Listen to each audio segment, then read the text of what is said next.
आप ताजा कर दिया है। लेकिन जो घटनाएं घटी और जिस प्रकार से जो देश में रिएक्शन आ रहा है वो बेहद दुखद है। इसमें भी आपदा में अवसर ढूंढने का काम भारतीय जनता पार्टी के लोग कर रहे हैं, जबकि आप लोगों ने देखा कि परसों से ही, शाम से ही जितने भी राजनीतिक दल के नेता हैं सब लोगों ने इस घटना की कड़ी निंदा की। चाहे वो खड़गे जी हो, राहुल जी हो, प्रियंका जी हो, चाहे वो अखिलेश यादव जी हो, ममता बनर्जी जी हो, तमाम जितने नेता हैं, जितने राष्ट्रीय मतलब क्षेत्रीय दल हो, राष्ट्रीय दल हो, सबने इसमें इस घड़ी में शोक व्यक्त किया और देश को एकजुट होकर सरकार को समर्थन देने की बात सबने कही। इस अवसर पे हम सब सरकार के साथ हैं। लेकिन दुर्भाग्यजनक बात है कि भारतीय जनता पार्टी इस समय भी सोशल मीडिया में जिस प्रकार की बातें कही और जिस प्रकार से प्रचारित करने की कोशिश की, सभी मीडिया में धर्म पूछ कर हत्या की गई, धर्म पूछ कर, जाति नहीं पूछा, धर्म पूछ के हत्या की।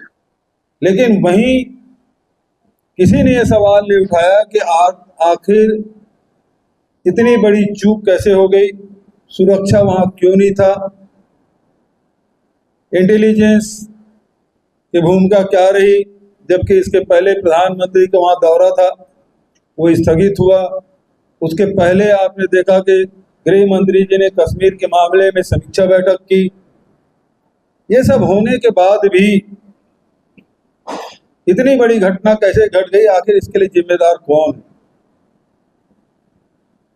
ये सरकार को जवाबदेही तय करना चाहिए।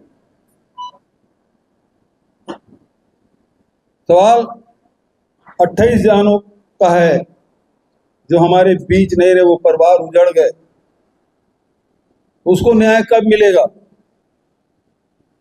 आप चाहे और कोई कार्रवाई करें, लेकिन जवाबदारी तो आपको तय करनी पड़ेगी। आप कार्रवाई करेंगे, पूरे देश एक साथ है सरकार, हम सब भारत सरकार के साथ खड़े हैं, जो निर्णय लेगा हम सब साथ में।